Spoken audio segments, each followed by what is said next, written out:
Halo teman-teman semuanya.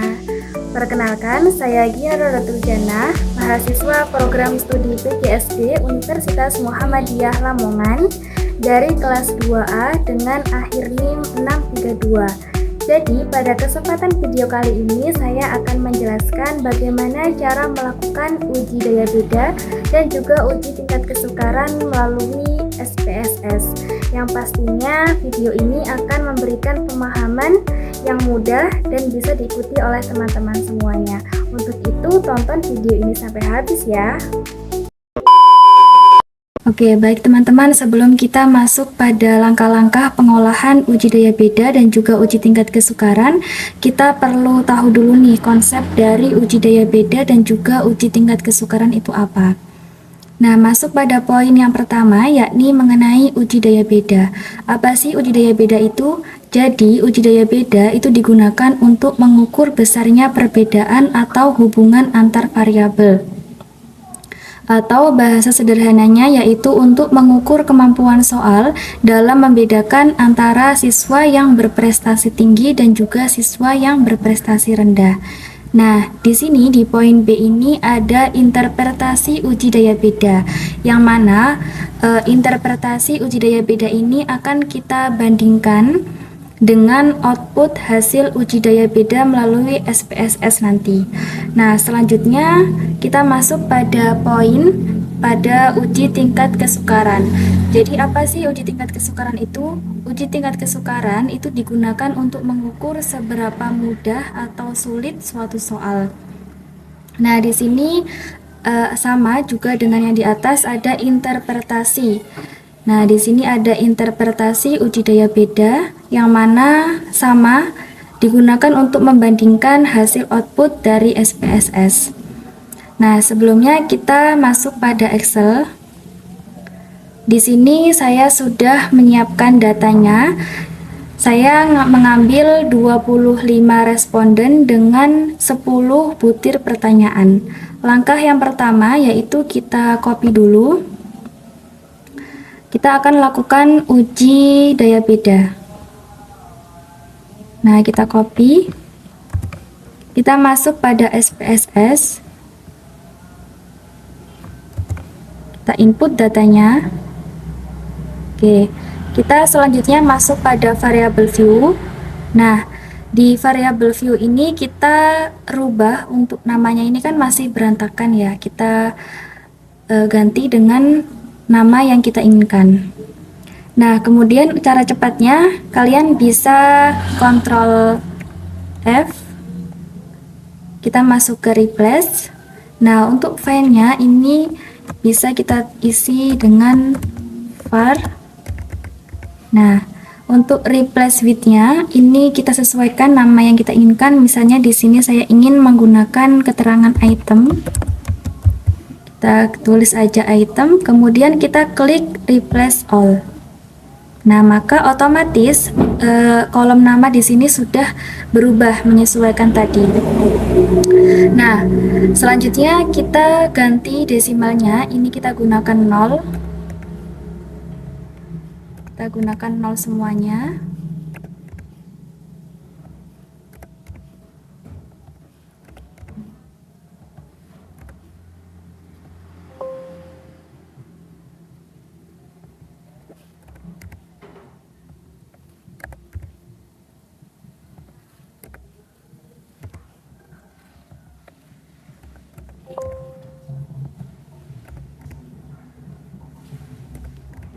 Nah, oke, selanjutnya yang perlu kita ganti lagi yaitu pada measure-nya. Jadi kita rubah ke scale karena ini datanya berbentuk perhitungan.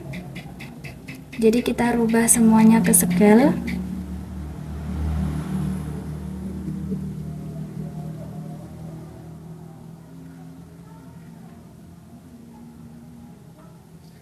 Nah, oke teman-teman, selanjutnya di sini tadi kita kan menggunakan 10 butir pertanyaan ya. Nah, di sini ada item lebihan, item 11, yang mana ini sebenarnya adalah skor total, teman-teman. Jadi di sini bisa kita ganti skor total. Perlu teman-teman ketahui juga bahwa untuk kolom name ini dia dia tidak bisa menggunakan spasi. Jadi caranya kita bisa menggunakan underscore. Jadi skor underscore total. Oke, sudah tepat semuanya. Selanjutnya kita masuk pada pengolahan uji daya beda. Langkah yang pertama yaitu kita klik analyze, kemudian kita klik scale, kita klik reliability analysis.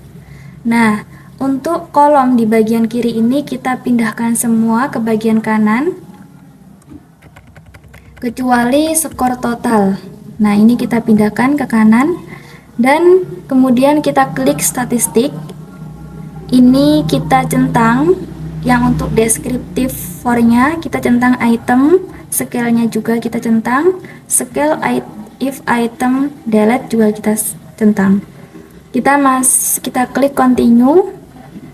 Nah, pastikan ini sudah modelnya alpha, kemudian kita klik OK. Nah, ini dia outputnya teman-teman. Jadi yang kita lihat di sini adalah pada keterangan item total statistik. Nah, yang perlu kita lihat yang mana? Yang perlu kita lihat adalah yang bagian kolom corrected item total correlation. Nah, untuk lebih gampangnya kita bisa copy dan kita pindahkan ke Word.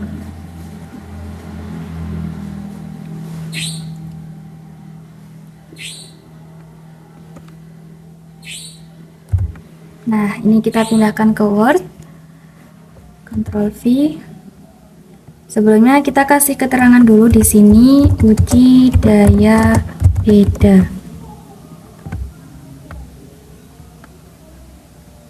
Oke. Nah, ini untuk outputnya tadi. Teman-teman, yang perlu kita lihat di sini adalah pada kolom corrected item total correlation. Di sini saya ingin kasih warna biar enak. Oke. Nah, sebelum itu kita masuk lagi pada ini, interpretasi uji daya beda. Jadi nanti akan kita bandingkan dengan hasil tadi.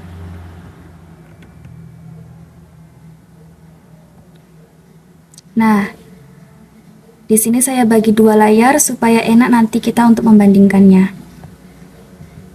Di sebelumnya kita buat tabel terlebih dahulu. Kita buat tabel. Nah, begini ya teman-teman, kurang lebih. Kita bikin 3 kolom. Untuk kolom yang pertama, ini kita kasih keterangan item. Menyesuaikan teman-teman tadi menggunakan keterangan apa. Kalau saya menggunakan item, maka di sini saya tulis item. Kemudian ini kita kasih keterangan nilai, dan ini kita kasih keterangan. Kita rapikan dulu.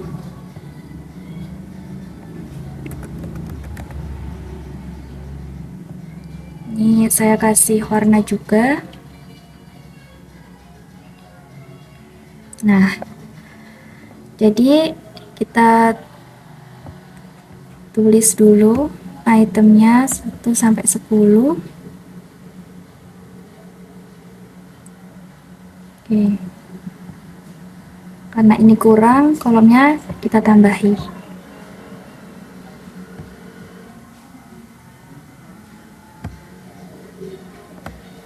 Nah, selanjutnya untuk kolom nilai ini kita masukkan kolom yang tadi yang sudah saya kasih warna dan ada keterangan corrected item total correlation. Karena apa? Karena nantinya ini yang akan kita bandingkan dengan interpretasi uji daya beda.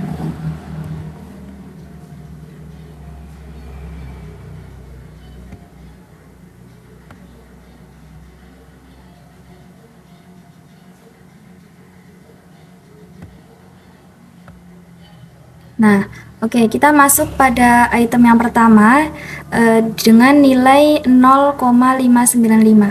Oh iya teman-teman, jadi sebelum titik ini dia ada nolnya. Jadi untuk membacanya bisa kita baca 0,595. Nah, 0,595 dia masuk pada kategori baik. Jadi bisa di sini kita kasih keterangan baik. Nah, selanjutnya untuk item yang kedua yaitu dengan nilai 0,502. Dia masuk juga pada kategori baik. Jadi bisa kita tuliskan di sini. Kita bisa tuliskan di sini baik. Sebentar teman-teman, ini kita atur dulu aja biar rapi. Oke. Nah, selanjutnya item yang ketiga yaitu dengan nilai 0,554. Nah, ini pun demikian sama, dia juga masuk pada kategori baik.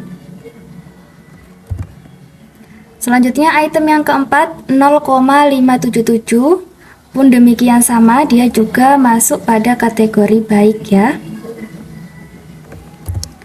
Nah, selanjutnya item yang kelima yaitu 0,454. Nah, sama juga, dia juga menduduki kategori baik. Nah, selanjutnya yang keenam yaitu ada dengan nilai 0,706. Dia masuk kategori sangat baik. Bisa kita tulis di sini sangat baik. Oke. Nah, selanjutnya item yang ketujuh dengan nilai 0,19. Dia masuk pada kategori baik.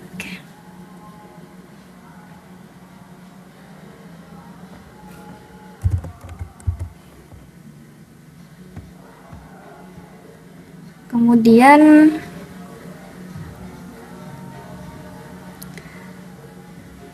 item yang ke-8 yaitu dengan nilai 0,380. Dia masuk pada kategori baik juga. Oh, maaf teman-teman, dia masuk pada kategori cukup. Kemudian 0,266 untuk item ke-9, dia masuk pada kategori cukup. Yang terakhir, yang item 10 dengan nilai 0,320, dia masuk juga pada kategori cukup.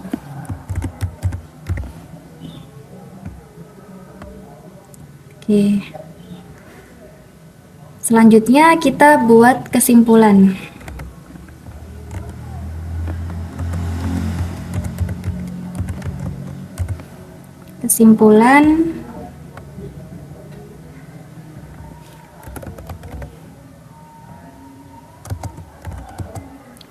Nah, jadi kesimpulannya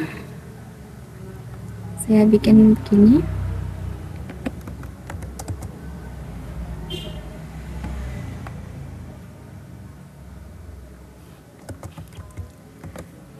Item 1 sampai dengan 5 dengan kategori baik.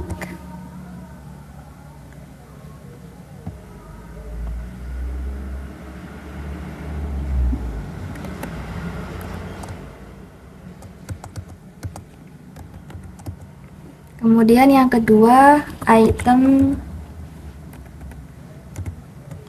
6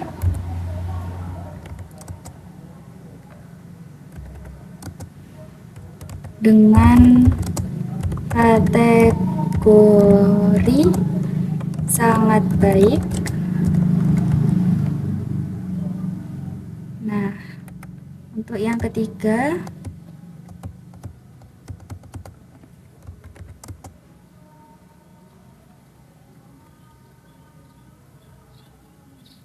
Oh, maaf teman-teman. Jadi untuk kesimpulan yang poin pertama yaitu tadi tertinggal ini di item 7 juga ada.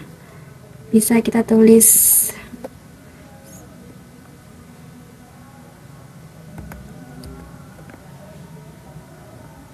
satu sampai 5 dan item 7 dengan kategori baik, kemudian item 6 dengan kategori sangat baik, dan yang terakhir item 8 sampai dengan 10 dengan kategori cukup. Oke. Ini sudah selesai.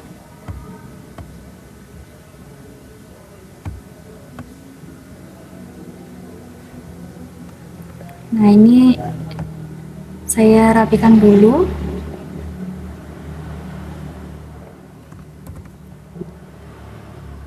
Supaya nggak ada garis merah-merahnya, kita bisa tekan ini. Oke, nah sudah hilang. Oke, kita masuk pada pengolahan uji yang selanjutnya, yaitu uji tingkat kesukaran.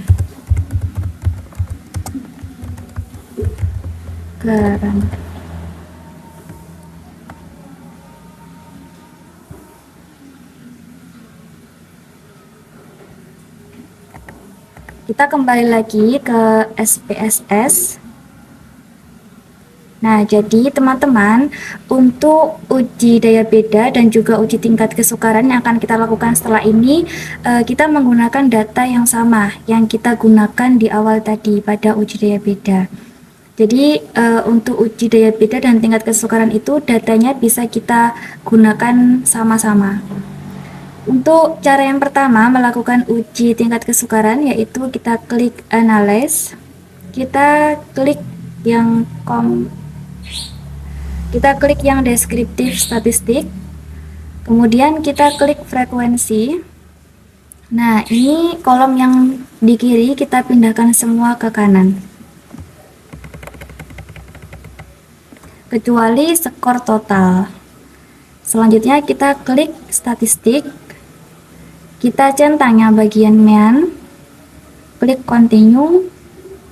Oke, sudah, kita klik OK.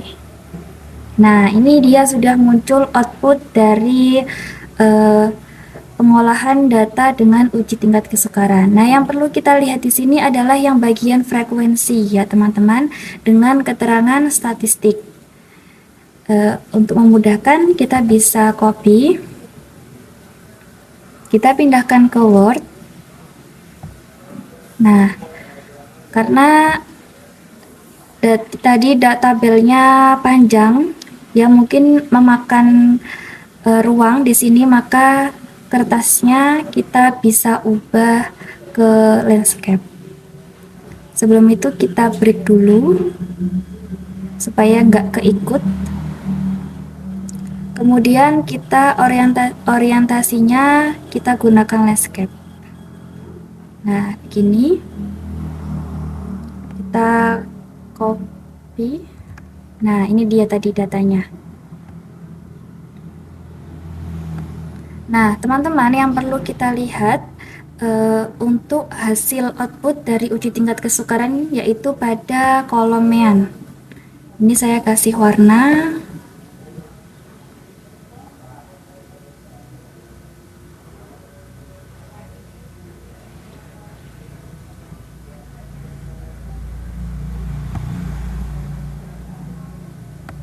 Nah, ini saya kasih warna oke.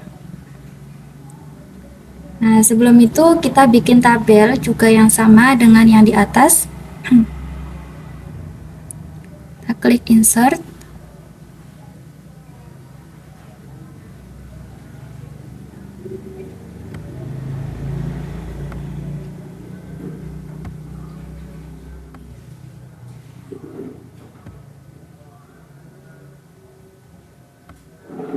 Nah, untuk kolom yang pertama ini juga kita sesuaikan dengan yang di atas. Kita berikan keterangan item. Kemudian yang kolom kedua kita kasih keterangan nilai. Dan kolom yang ketiga kita kasih keterangan. Oke. Kita blok, kasih warna. Nah, untuk itemnya ini kita bisa isi.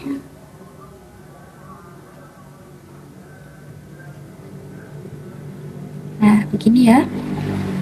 Ini kurang, kita bisa tambahi lagi kolomnya.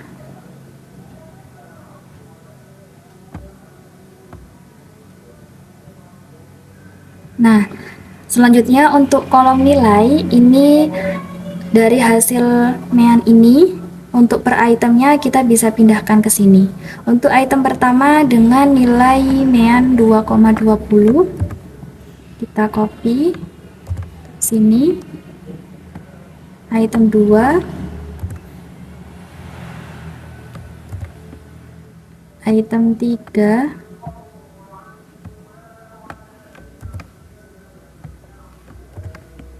kemudian item 4,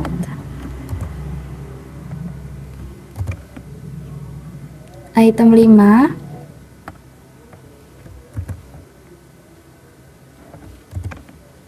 item 6,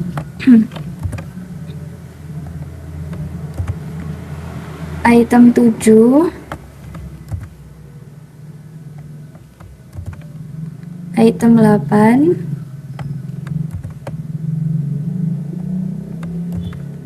item 9,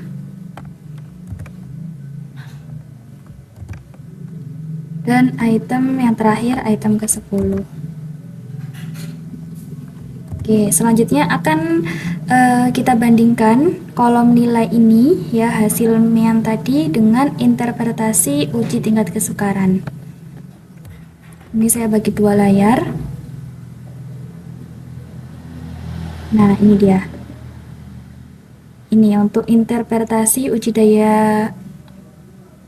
tingkat kesukaran. Ini maaf ya teman-teman, ini keterangannya aslinya interpretasi uji tingkat kesukaran. Tapi ini benar kok kolomnya. Ya kan? Oke, selanjutnya kita bandingkan untuk item pertama dengan nilai 2,20. Nah, dia menduduki kategori sukar. Kita tulis di sini sukar. Selanjutnya item 2 dengan nilai 2,12, dia menduduki sama kategori sukar juga. Selanjutnya 2,40 pun demikian sama, dia menduduki kategori sukar. 2,04 sama juga. Nah, ini untuk item 5 pun sama dengan item 4, keterangannya sukar. Ke-6 pun demikian sama, sukar. Kemudian item 7 dengan nilai 2,48 sama juga, sukar. Kurang lebih ini semua kategorinya sukar ya. Nah, selanjutnya bisa kita ambil kesimpulan.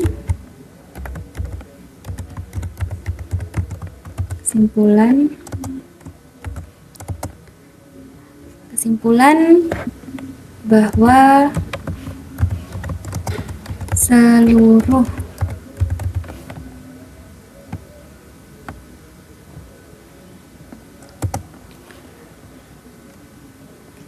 seluruh butir soal